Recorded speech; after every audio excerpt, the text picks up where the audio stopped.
Bienvenidos. En este video vamos a abordar el planteo, la relación que existe entre los conceptos de solidaridad mecánica con formas de los estados de conciencia por un lado y con las sanciones represivas del otro, y la solidaridad orgánica con la división del trabajo y las sanciones en restitutivas por otro. Este capítulo en particular está relacionado con el libro primero, La función de la división del trabajo, y es fundamentalmente el lugar donde Durkheim construye las relaciones entre los conceptos, la parte fundamental de su descripción y su explicación de la sociedad moderna. Vamos a iniciar el tema de la solidaridad mecánica o por semejanzas, como la llama también el autor. ¿Qué es la solidaridad por semejanzas?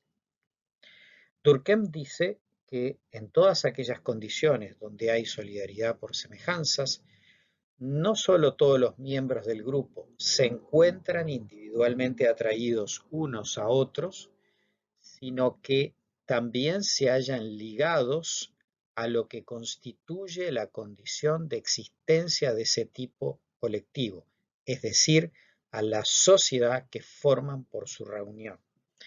Es decir, no solamente se encuentran individualmente aceptados, queridos, vinculados, ayudados por otros miembros del grupo, sino que se encuentran vinculados al todo social, a la reunión de todos los integrantes del miembro. Es decir, hay un todo social que se representa. Durkheim va a usar diferentes términos, la idea de clan, la idea de culto o la idea de asamblea, para representar la reunión física de todos los miembros que se sienten semejantes. Esto es el elemento que construye solidaridad social por semejanza. En estos otros párrafos lo vuelvo a insistir. Solidaridad quiere decir un sentimiento de vínculo, de relación, de querer a los otros, de sentirse parte de los otros, pero también de sentirse obligado por los otros. Y dice Durkheim, la solidaridad por semejanzas no solo es la semejanza biológica, que es una de las cosas que queda descartada, no solamente la semejanza entre los que han nacido en el mismo lugar y por consiguiente es el rechazo, la diferencia, la exclusión del extranjero, sino es aquel que ama a su patria, es decir, que ama a todos aquellos que se siente parte del mismo colectivo.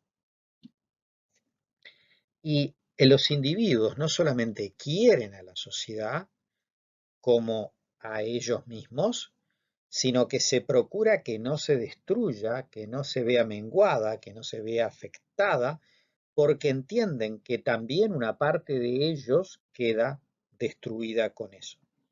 Si en la asamblea, si en el clan, si en la reunión de todos los feligreses se reduce, también se reduce uno mismo, se reduce uno de sus miembros.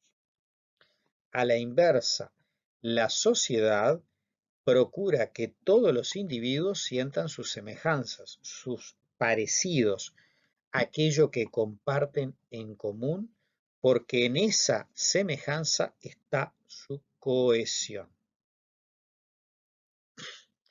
¿De dónde viene o dónde se localiza este sentimiento y esta solidaridad, este lazo de integración? Durkheim va a decir que se ubica en la conciencia colectiva. ¿Qué es y dónde está la conciencia colectiva? Durkheim va a decir, en todo y en cada individuo hay dos conciencias. Una individual, la conciencia particular, la biografía, mis recuerdos, mis gustos, mis preferencias, mis traumas, mis ambiciones, y a su vez un conjunto de estados, de ideas, de sentimientos y de recuerdos que yo comparto con todos los demás y que siento que son semejantes a todos los demás. Es aquella parte de mi conciencia que digo que son iguales, que me identifican, me hacen parte, me hacen semejante a todos. La conciencia individual representa la personalidad individual. Es aquello que hace lo individuo, lo distinguible, lo singular, lo propio.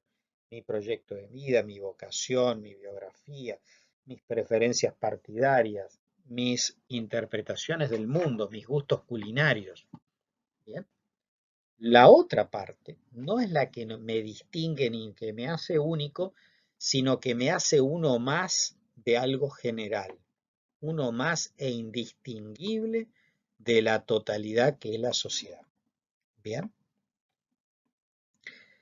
cuando un elemento de esta última, es decir, de la conciencia colectiva, es la que determina nuestro actuar, nuestro comportamiento no es un comportamiento de intereses individuales, sino un comportamiento de intereses colectivos.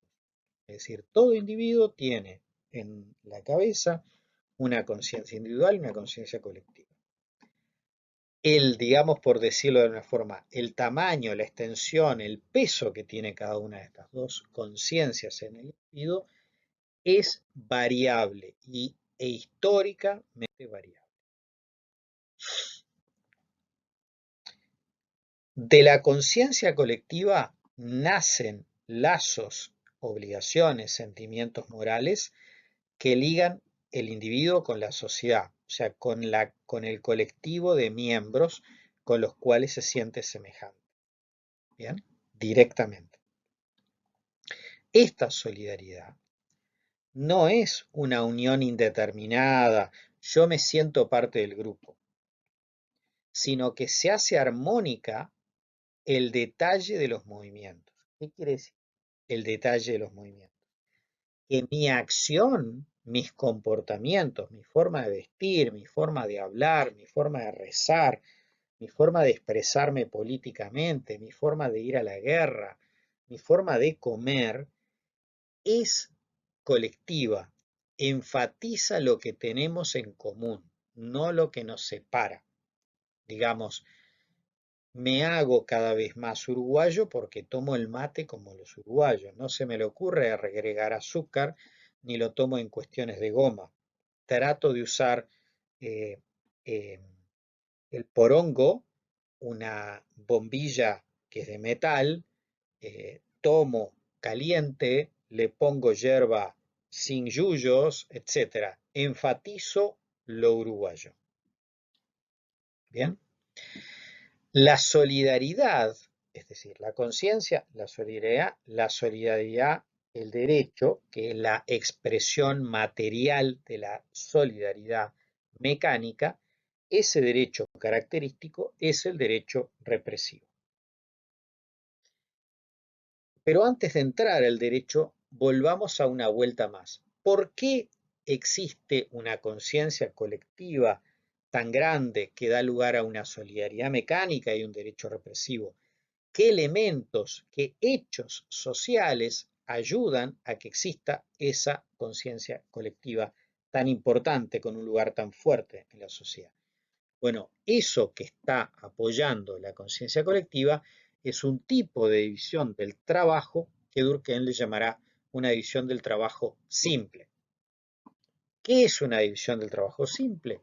Bueno, los trabajos, cada uno de los trabajos no está demasiado indiferenciado de los otros y a su vez contiene una gran cantidad de tareas distintas, variables, pero que lo hace un individuo y a la vez para hacer esas tareas se tienen que conocer muchas habilidades.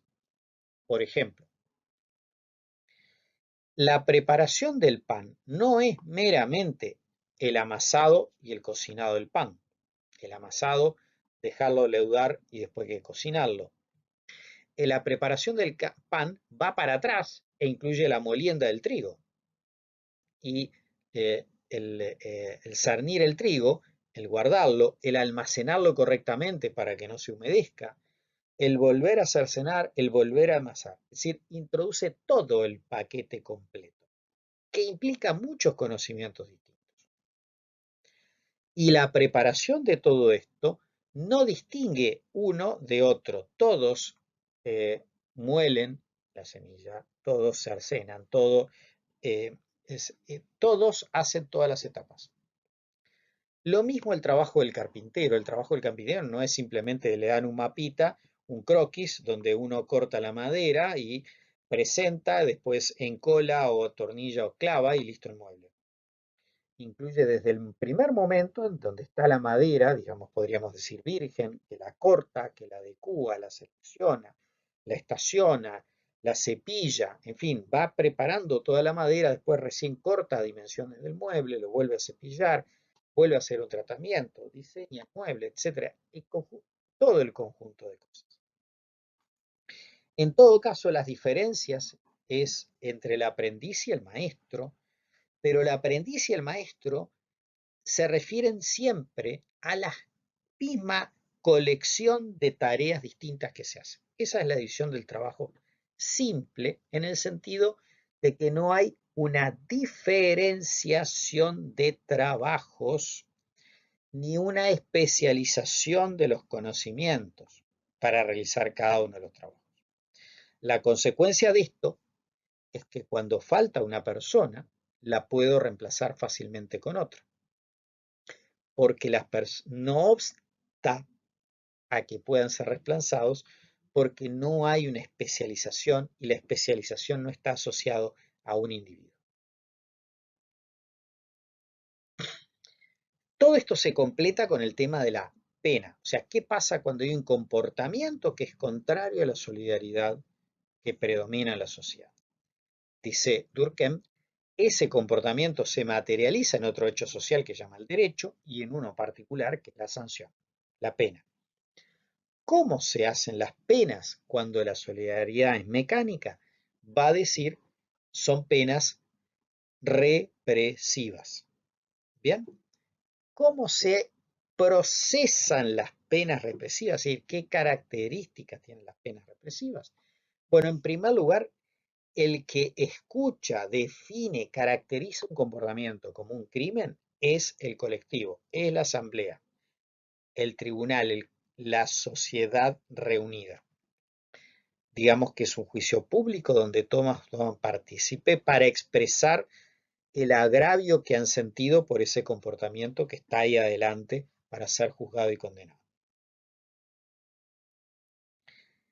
A su vez, la gravedad que ha tenido el sentimiento que ha sido mancillado, que ha sido atacado, determina la sanción.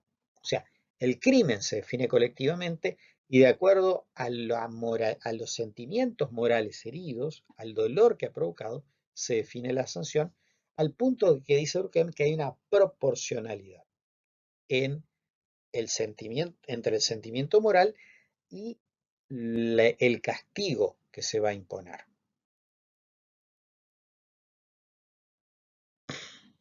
Entonces, la sanción represiva que caracteriza este derecho penal consistente con la solidaridad mecánica, ¿sí?, expresa a la conciencia colectiva dañada.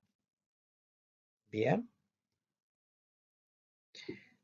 Esto incluso cuando a medida que evolucionan las sociedades, el derecho penal queda en manos de jueces o de tribunales y cada vez más se aporta de la asamblea, del clan, en definitiva.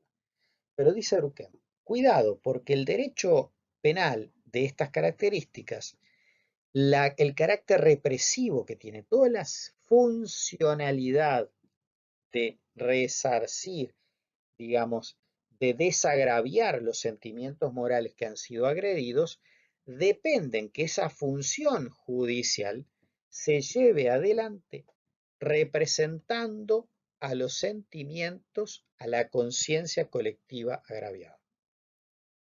Y a la inversa, una vez que esas funciones gubernamentales han hecho su aparición y están especializadas, su legitimidad, su poder de reacción deriva de aquel sentimiento difuso de la sociedad.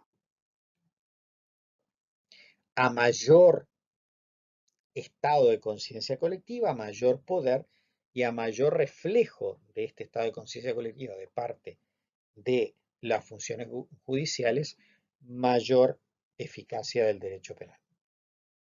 Bien, esto es lo que viene a decir acá, que la reacción se debilitaría si el órgano que representa a la conciencia colectiva no participa del respeto que inspira y de la autoridad particular que ejerce. Entonces, ¿qué dice Durkheim? Bueno, que el análisis de las penas que él presenta consolida la definición de crimen. ¿Tá? El crimen es un acto contrario a los estados fuertes y definidos que son eje de la conciencia colectiva. ¿Tá? Entonces, la naturaleza del crimen está dado por el agravio a los sentimientos colectivos. No está escrito en ningún lado. Y la naturaleza de la sanción es una expiación. Es decir, el que ha cometido un crimen debe padecer el castigo. Y el padecimiento del castigo, como por ejemplo va presentando en este libro, tiene que ver con varias cuestiones. El criminal es llevado ante la asamblea, llevado al tribunal, para que en primer lugar sea humillado como criminal. Se le arrancan las ropas, se le pone en el piso, en una posición de humillación, de visibilidad, y aparte se le dejan huellas o se le ponen símbolos que representan la humillación o se le generan una marca en el cuerpo, se le hace padecer. ¿Bien? Es decir, se le expía, se le pide que expíe el delito. Todo esto es parte de cómo la solidaridad mecánica agredida por un crimen encuentra un desagravio. Entonces, el derecho penal, las normas penales represivas son indicadores de qué tan fuerte y qué tan extensa es la solidaridad social de tipo mecánica. Y esta solidaridad mecánica se apoya en una conciencia colectiva y es viable cuando la división del trabajo es simple. Bien, la división, la solidaridad mecánica, los estados de conciencia colectiva son la forma predominante en que una sociedad se encuentra integrada, depende de qué tan extensa sea la conciencia común, es decir, qué tantos estados de conciencia comunes puedan compartir los individuos. Bien, cuántos aspectos ellos sienten que tienen con sus semejantes, cuánto comparten con los demás. Bien. A su vez, esas relaciones que parten de la semejanza deberían estar garantizadas por normas represivas, de tipo represivos, para el caso de que se agravien.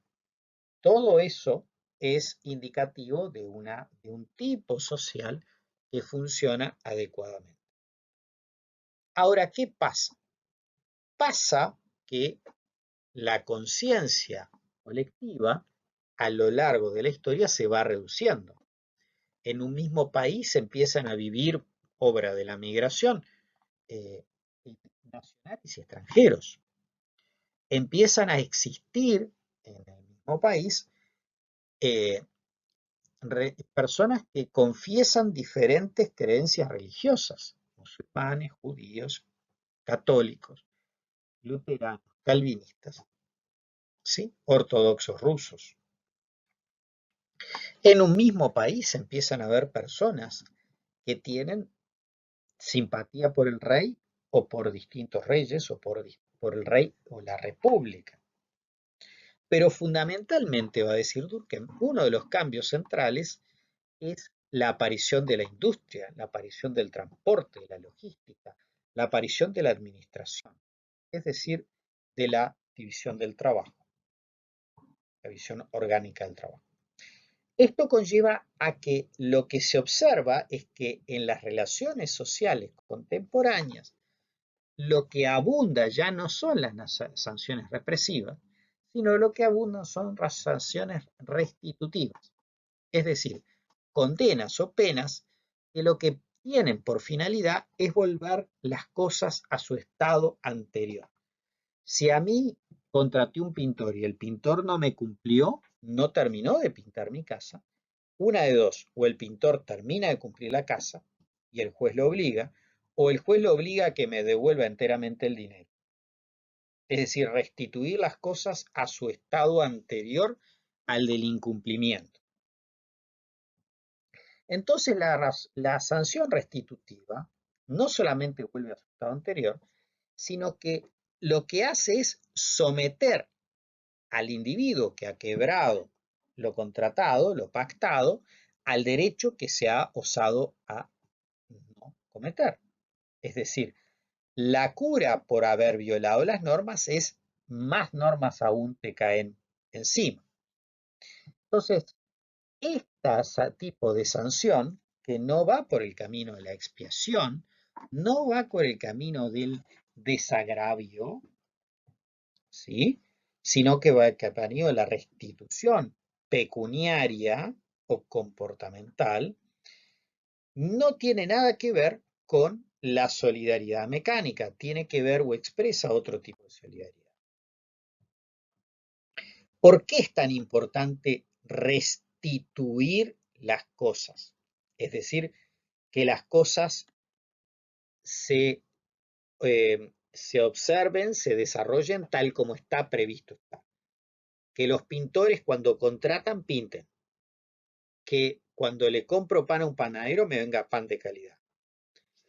Porque restablece la certeza y la confianza de que el intercambio entre el comprador de pan y el panadero es un intercambio que es verídico, válido, cierto, entre el pintor y el cliente, o la persona que lleva su moto o su auto al taller mecánico y el mecánico. Es decir, lo importante es cómo funciona. Y otro aspecto más. Lo otro que interesa de ver de las sanciones restitutivas es que ella misma ya no es algo que se haga en conjunto de toda la sociedad. El que a Juan no le hayan vendido el pan de la calidad que se supone que deben venderle es un problema de Juan y del panadero. A mí no es mi problema. A mí no me interesa saber qué pasa entre Juan y el panadero ese. A mí me deja relativamente tranquilo es que cuando un panadero no cumple, recibe una sanción. Es lo que me hace confiar en las panaderías. ¿Bien? Esto es lo que garantiza el derecho civil. Es decir, que toda vez que se firmen contratos, grandes o pequeños, las partes van a cumplir lo que se supone que deben hacer y en el caso que no cumplan van a tener una intervención judicial. Entonces, las sanciones restitutivas no se regulan por aquellos estados de conciencia que tenemos en común. Las sanciones restitutivas y las reglas son externas a la conciencia colectiva. No se apoyan en sentimientos morales surgidos de aquello que las personas comparten como semejanzas, sino de contratos, surgen de contratos. Pero cuidado, porque ese contrato entre particulares, entre el panadero y a mí, que me vende el pan, no crea solidaridad, se apoya en la solidaridad. Entonces, ¿qué es lo que dice? Cuando estas reglas se hallen más o menos fuera de la conciencia colectiva, no solo interesan a los particulares. O sea, esas reglas son importantes, no por el contenido particular que tengan, sino por las consecuencias que traen. Entonces, ¿por qué? Porque si el derecho restitutivo, este tipo de derechos, estas normas y sanciones, fueran exclusivamente particulares, no habría ninguna función social y no interesarían para nada a la sociedad. Sin embargo, existen cosas tales como Código Civil, Código de Procedimiento Civil, jueces, juzgados de paz, es decir, todo un aparato judicial que existe para volver a restituir las cosas a su lugar, es decir, para el caso de litigios, dirimir el litigio y terciar. ¿Sí? El que esa justicia sea solicitada por el perjudicado tampoco está diciendo que la sociedad no interviene. ¿Bien? Lo que hace intervenir la sociedad tampoco es hacer un equilibrio, buscar una solución ventajosa para todos. Lo que hace intervenir la sociedad tampoco es que el juez decrete el divorcio porque está preocupado de saber si es deseable o si es bueno que se separe. Lo que hace intervenir a la sociedad es para garantizar que si alguien quiere un divorcio se lo concedan de acuerdo a las reglas que están previstas. Es decir, que los comportamientos de los individuos sean predecibles, sean estables, sean considerados como regulares y regulables y regulados. Y que cuando yo voy a una panadería me vendan el pan o cuando contrato un pintor pinte. Entonces, ¿cómo logro identificar cuál es la función que esto y de dónde nace esto? Esta preocupación por el cumplimiento de los contratos como conformada, como conformando, como constitutiva de esa forma de solidaridad social que no es la solidaridad social por la semejanza. Bueno, entonces, ¿de dónde es?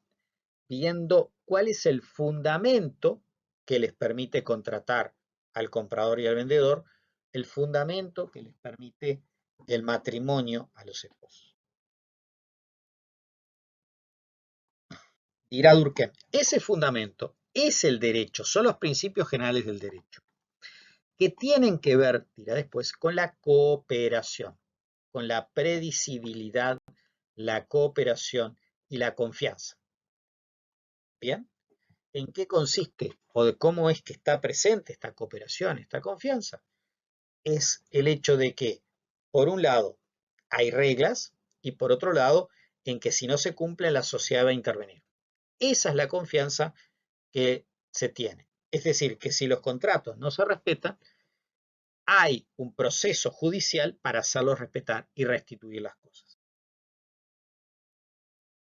Entonces, si bien las reglas y las sanciones que configuran este ámbito del derecho son extrañas a la conciencia común, las relaciones que determinan no son de las que alcanza indistintamente a todo el grupo, sino que son importantes, ¿sí?, entre el individuo y otro individuo, entre partes limitadas, pero que conforman un ensamble, como las figuritas al principio.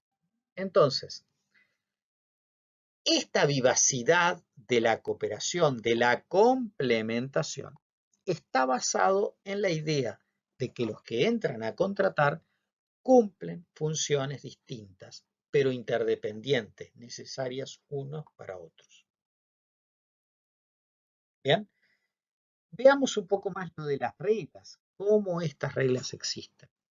Durkheim va a decir que hay dos tipos de reglas que se desprenden de las relaciones entre las personas y de las funciones que están cumpliendo.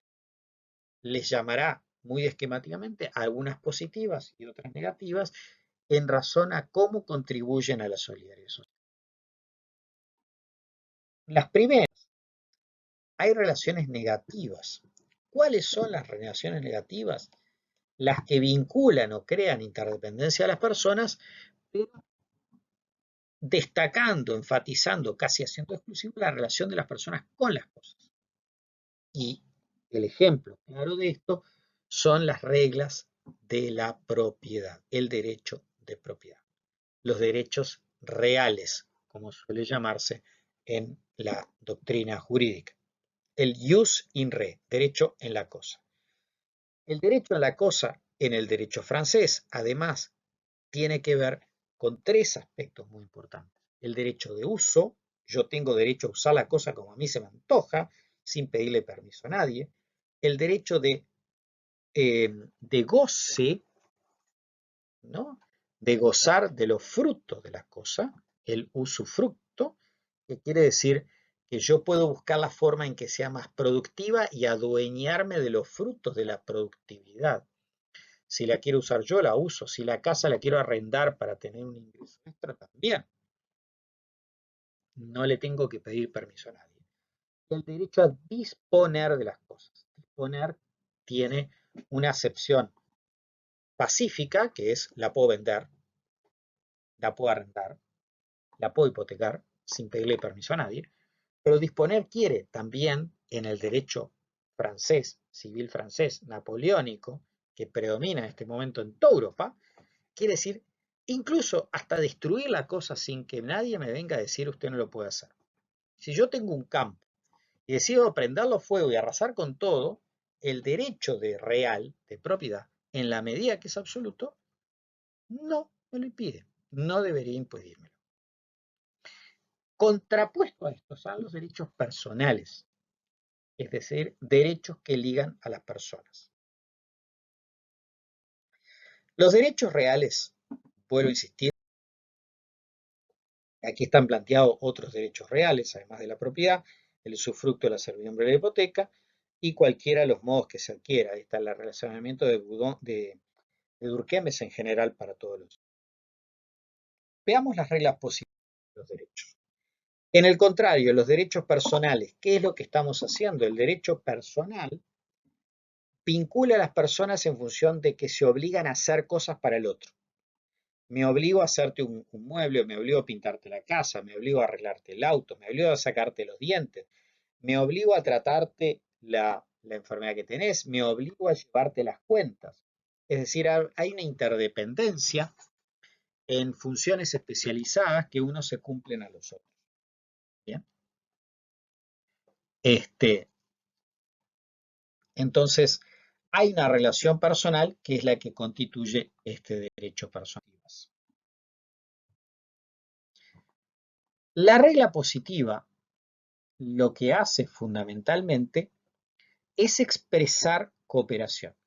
El contrato es un intercambio sobre personas que tienen diferentes especialización funcional, donde uno le da a otro algo que necesita, que lo complementa.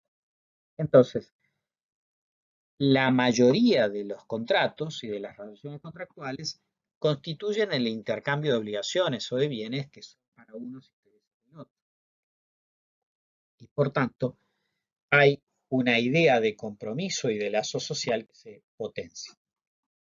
En consiguiente, el contrato, las relaciones positivas de restitución, de reglas de cooperación y sanciones de restitución, derivan de la división orgánica del trabajo. Es decir, de esa forma de división del trabajo, donde hay una creciente especialización, donde las tareas se van descomponiéndose y atribuyendo a puestos de trabajo y donde el trabajo de uno es independiente de los insumos o de los productos que le está dando al otro. Bien. Esa especialización, esa división del trabajo compuesto, dirá Durkheim, es una especialización, es, digamos, o deriva de allí una forma de solidaridad orgánica, de cooperación. Entonces, todos los contratos entre vendedor y comprador, entre el permuta y el permutante, el que presta y el que recibe, entre el patrono y el obrero, implican intercambios. Implica intercambios de cooperación, de especializaciones que uno tiene y el otro no.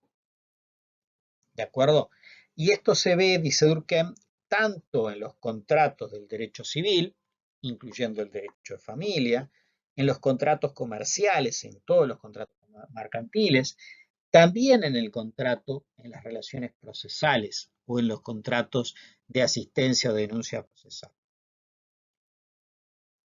Pero todas estas relaciones no tienen origen en la conciencia colectiva, sino que resultan de la división del trabajo.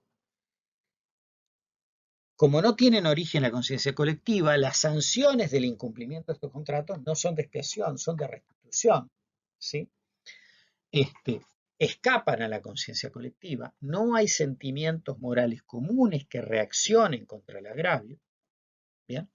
Porque de hecho, el pintor que no cumple con su pintura, yo que no soy pintor, no tengo elementos para saber si estuvo bien o estuvo mal, qué problema afectó, ¿bien?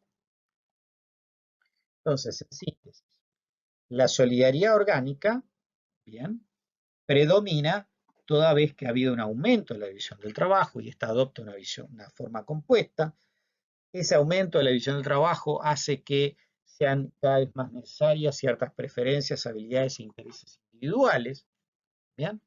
Porque el trabajo se vuelve un compuesto de trabajos individuales cada vez más simplificados, cada vez más especializados, y todo eso lleva a que los individuos tengan cada vez menos estados de conciencia semejantes, que tengan una vida social cada vez más reducida en lo común, que compartan menor cantidad de semejanzas y por tanto hay una reducción de la conciencia colectiva. Hay mucho más peso en la conciencia individual que de la conciencia colectiva. Eso lo que implica es que solamente mediante la cooperación o el intercambio entre los complementarios, en la obligación con los complementarios, se puede configurar la solidaridad social y a su vez esto se refleja en una gran cantidad de contratos, de vida contractuales y de sanciones restitutivas. Muchas gracias.